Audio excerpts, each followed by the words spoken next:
Get ready, start. The auction for 2G spectrum ended on Wednesday with the exchequer earning a paltry rupees 94,000 crore as opposed to the rupees 1.76 lakh crore conceived to have been the resources earning potential by the Controller and Auditor General CAG.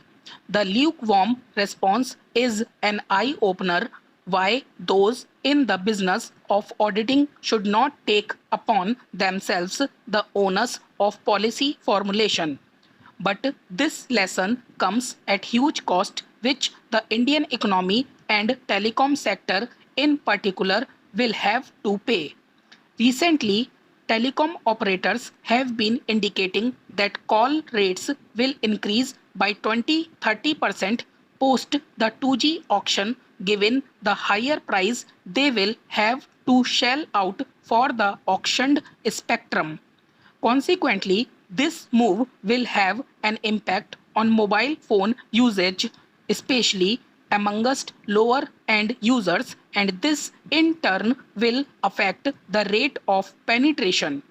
Clearly, the idea of auctioning 2G spectrum was inconsistent with prevailing market dynamics. As matter of fact, no bids were received for the Mumbai and Delhi circles, which shows that demand for this valuable resource had been greatly overestimated by the CAG. Having been forced to shell out a higher price, nonetheless, telecos will find no option but to pass this financial burden to millions of subscribers, including small farmers, domestic servants, and casual laborers, most falling in the prepaid subscriber category. Hitherto, these people were able to, for the first time in their lives, enjoy the benefits of mobile communication. How much will this cost the Indian economy? The jury is out on that, but there are some benchmarks. Many credible studies have established that there is a direct relationship between increased mobile phone penetration and economic growth. Some suggest it to be a 1.2% growth in GDP for every 10% increase in mobile penetration. In 2008, the Indian GDP stood at approximately $1.2 trillion according to World Bank data. Mobile penetration stood at 300.5 million in 2008 as per TRAI's data. By 2011 September, this figure rose to 873.61 million subscribers, which is an increase of almost 190.71% in mobile penetration.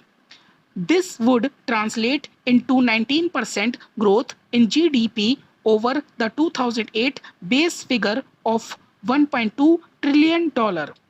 In rupees terms, this amounts to rupees 9.6 lakh crores, assuming the dollar rate was a very conservative rupees 40 to a dollar. The figure would only be greater if the dollar rate was assumed to at its current level.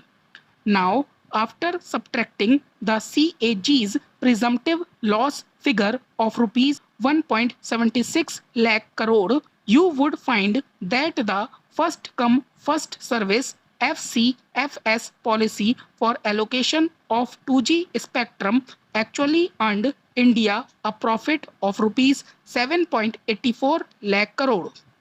For the skeptics, here is another real benchmark to assess the cost of the CAG's misplaced recommendation to auction 2G spectrum.